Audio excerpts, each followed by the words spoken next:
देवाभाऊंच्या जादूने दिसणार का महायुतीचा जोर? शिंदेची शिवसेनेला ठाकरे बंधू लावणार घोर. राजकारणातून काँग्रेस होणार का नामशेष?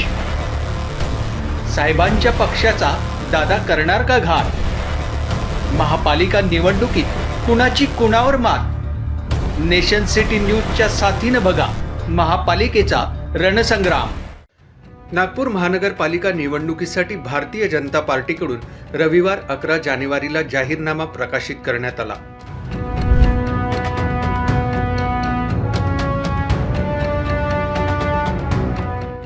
महसूल मंत्री चंद्रशेखर बावनकुळे यांच्या हस्ते या जाहीरनाम्याचे प्रकाशन करण्यात आलं.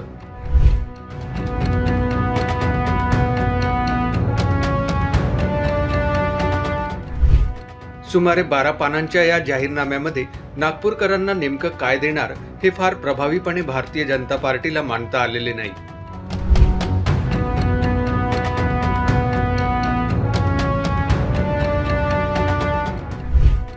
या जाहीरनाम्याची खासियत म्हणजे मराठीला अभिजात दर्जा मिळावा यासाठी केंद्र सरकारकडे पाठपुरावा करणाऱ्या भारतीय जनता पार्टीने नागपूरमध्ये हिंदी है हम ते दाखवून दिले आहे.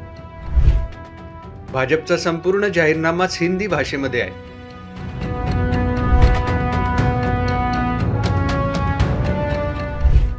मुख्यमंत्री देवेंद्र फडणवीस यांनी मुंबई आणि नागपूरमध्ये खास कार्यक्रम केले.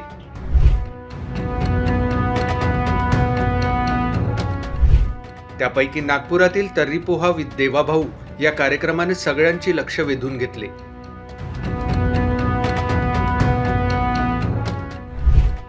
देवेंद्र फडणवीस यांचे हे सगळे कार्यक्रम मराठी भाषेतून झाले, परंतु अचानक नागपूरचा जाहीरनामा हिंदी भाषेतून कसा आला याची चर्चा आता राजकीय वर्तुळात सुरू आहे.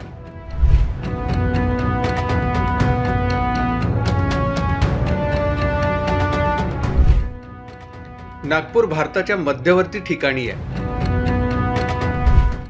देशभरातील वेगवेगळ्या प्रांतातील लोक नागपुरात येतात. मध्य प्रदेश, छत्तीसगड आणि भारताच्या अन्य कोपऱ्यातील विद्यार्थी नागपुरात शिकायला आहेत. त्यामुळे नागपूर शहरामध्ये अभिजात मराठी भाषेपेक्षा हिंदीचा वापर सर्वाधिक वाढला आहे. जन्मापासून अस्सल मराठी असलेले नागपूरकर देखील हिंदी बोलू लागले आहेत.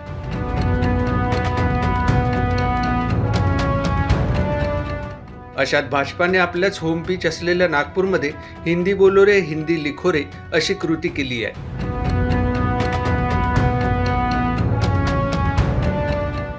त्यामुळे कवी सुरेश भट यांच्या कवितेतील त्या ओळी अगदी सार्थक ठरतात, ज्यात सुरेश भट म्हणतात, आपल्याच घरात हाल सोसते मराठी. माझ्या हातामध्ये भारतीय जनता पार्टीचा नागपूर शहरासाठीचा जाहीरनामा आहे. हा महानगरपालिका निवडणुकीसाठी भारतीय जनता पार्टीने जाहीरनामा प्रकाशित केला. चंद्रशेखर बावनकुळे यांच्या हस्ते नागपूरमध्ये आज या जाहीरनाम्याचं प्रकाशन झालं. सगळ्यात महत्त्वाची गोष्ट म्हणजे मराठीला अभिजात दर्जा देण्यासाठी ज्या भारतीय जनता पार्टीने महाविकास आघाडीला टार्गेट केलं होतं, त्या भारतीय जनता पार्टीने नागपुरामध्ये आपला 12 पानांचा जाहीरनामा हिंदी भाषेमध्ये प्रकाशित केलेला आहे. दयाशंकर तिवारी हे नागपूर भाजपाचे शहर प्रमुख आहे. कदाचित हिंदी भाषिक अध्यक्ष असल्यामुळे हा जाहीरनामा हिंदीमध्ये आला का, की नागपूरमध्ये भाजपला हिंदी भाषिकांना खुश करायचं आहे याच्यासाठी हा जाहीरनामा हिंदीमध्ये प्रकाशित करण्यात आला, याच्या संदर्भातली चर्चा सुरू आहे.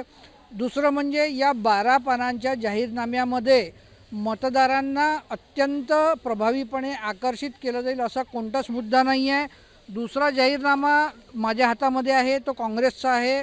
भारतीय राष्ट्रीय काँग्रेसने हा जाहीरनामा ज्यावेळेला प्रकाशित केला त्यावेळेला सगळ्यात पहिला मुद्दा जो भारतीय काँग्रेसने घेतला तो मालमत्ता कराचा विषय घेतला, की मालमत्ता कर जो आहे 500 फुटापर्यंतचा तो माफ केला जाईल. लोकांना 30,000 लिटरपर्यंतचं जे पाणी आहे ते मोफत दिल्या जाईल. म्हणजे जे महत्त्वाचे अपीलिंग विषय आहे ते काँग्रेसने आपल्या अजेंड्यामध्ये घेतलेली आहे. जेव्हा की भारतीय जनता पार्टीच्या जाहीरनाम्यामध्ये बख्त बुलंदशहा यांच्या इतिहासापासून नागपूरचा विकास कसा झाला वगैरे हा सगळा इतिहास त्याच्यामध्ये नोंदला गेलेला आहे. भाजपचा हा जाहीरनामा जरी फारसा दमदार नसला तरी या ठिकाणी प्रचाराची रणधुमाळी पाहता भाजपला मोठी मुसंडी मिळू शकते. याची शक्यता वर्तवण्यात येत आहे, कारण की केंद्रीय मंत्री नितीन गडकरी जे आहे ते मैदानात उतरले आहेत. मुख्यमंत्री देवेंद्र फडणवीस स्वतः वार्डांमध्ये फिरून सभा घेत आहे. चंद्रशेखर बावनकुळे फिरत आहेत नागपूरमध्ये, संदीप जोशी फिरत आहे, प्रवीण दटके यांनी कंबर कसली आहे आणि भाजपचे सर्व आमदार, नेते, माजी खासदार यांनी जे आपलं पक्षीय राजकारण किंवा मतभेद असतील, जे काय असतील, नाहीच आहे तसे, परंतु जे काय असतील ते सर्व बाजूला सोडून भारतीय जनता पार्टीला विजयी करण्याचा निश्चय केला आहे. त्यामुळे ह्या दोन्ही जाहीरनाम्यांपैकी कोणाचाही जाहीरनामा दमदार असला काय आणि नसला काय, मतदार कोणाला कौल देणार हे चित्र नागपुरामध्ये लवकरच स्पष्ट होणार आहे. Prasanna Jakate, nation city news, Nagpur.